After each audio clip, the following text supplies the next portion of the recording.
ত্রিস্তর পঞ্চায়েতে বিজেপির জয় জয়কার। বিজেপির রাজ্য কার্যালয়ের সামনে আবির খেলা বাজি ফোটানো হয়। রাজ্য নেতৃত্ব সহ রাজ্যের মুখ্যমন্ত্রী এবং সাংসদ বিপ্লব কুমার দেবকে সংবর্ধনা প্রদান করেন বিজেপির রাজ্য সভাপতি। বিজেপির প্রদেশ সভাপতি হলেন এই জয়ের মধ্য দিয়ে বিজেপি শক্তি আরও সমৃদ্ধ হলো। গ্রাম সরকার গঠনের দায়িত্ব দলের উপর পরপর করে রাজ্যের জনগণ দায়িত্ব আরও পাঠিয়ে দিয়েছেন বলে তিনি উল্লেখ করেন। এটা কিন্তু আমরা জানতাম এই ধরনের রেজাল্ট আমাদের সামনে আসছে, তো রেজাল্টটা বেরিয়ে গেল। কিন্তু এখানেই আমাদের কিন্তু আত্মতুষ্টিতে ভুগলে চলবে না, আমাদের অনেক কিছু করার আছে। নিজেদেরও আমাদের মধ্যে অনেক কিছু পরিবর্তন আনাতে হবে। মানুষ আমাদের সমস্ত দিক দিয়ে আমরা যদি মনে করি মানুষ আমাদের দেখছে না, আমরা কিন্তু ভুল করব। মানুষ আমাদের সবসময় দেখছে, আমাদের কাজকর্ম, আমাদের সরকারের কাজকর্ম, পার্টির কাজকর্ম সবাইকে দেখে।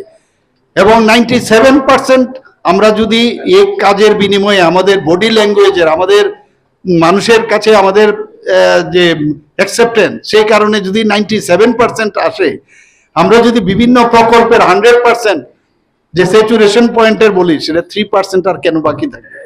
আগামী দিন আমরা 100%ই যাতে মানুষের আমরা সেই সমর্থন পেতে পারি, সেই দিশায় আমাদের কাজ করতে হবে।